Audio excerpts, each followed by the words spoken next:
Hey, welcome back. Let's see here.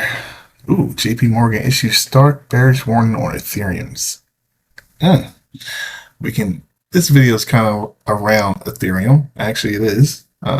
Basically on Ethereum. So let's get into it.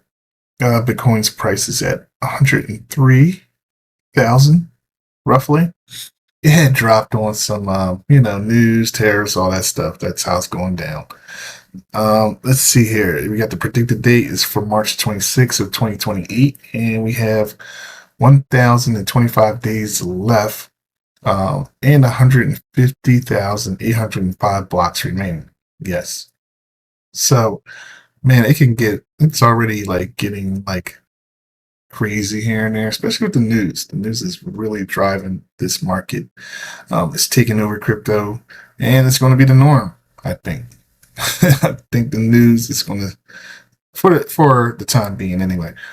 So I was just messing around with Gemini and doing a little bit of research, and so it's like it's not really much of a mystery, but the Ethereum ETF not allowing that staking component has been like like that, how can I say, the splinter in the lion's paw for a long time, and no one really wants to invest in it unless they are getting something back. And it was seen to me, that's the theory of why Ethereum's lagging.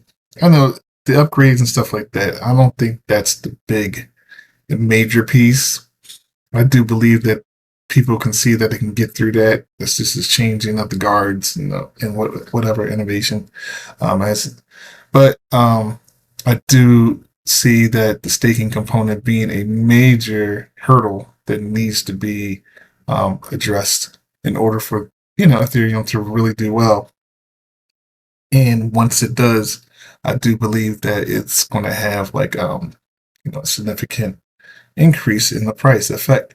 So here we go. We have like a workaround that was filed by Rex Shares in reference to with the SEC in reference to getting their ETFs launched with the staking component for both ETH and for Solana. Got this information from Gemini, of course, here. I was doing a bit of a setting up of, let's see, of the whole preference thing with the you pull from here and all this other stuff, and it pulled up this interesting article that I was able to get to really quick. So that's good. I like that. So basically, it just, like I said, it was like a workaround, and it's a key component, I think, personally.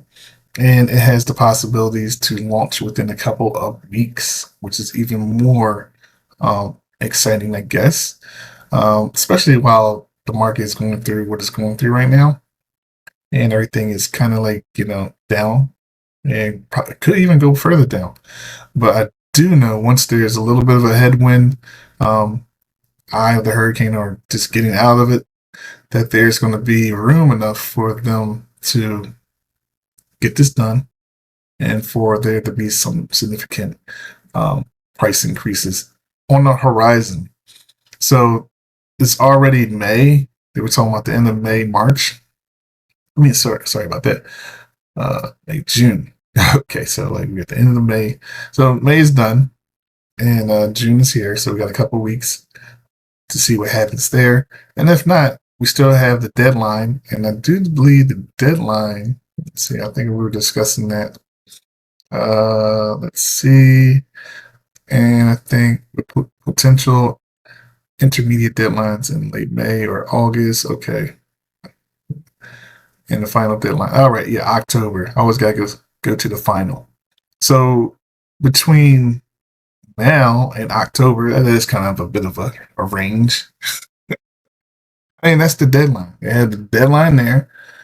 They have to answer, I think, for like a BlackRock, Fidelity, and Grayscale, stuff like that. They gotta get that information together because they had to refile because originally they filed to omit the staking component. and now staking school. So they refiled to, add that, include that. So now they had that deadline of October.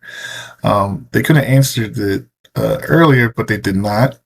Um, and from my understanding, they typically wait until the last moment to answer. Anyway, that's how the SEC operates. And if that's the case, then that means that they're going to wait until the last possible, uh, time period, which is October 2025 this year, to answer, which isn't bad. And that's on this case.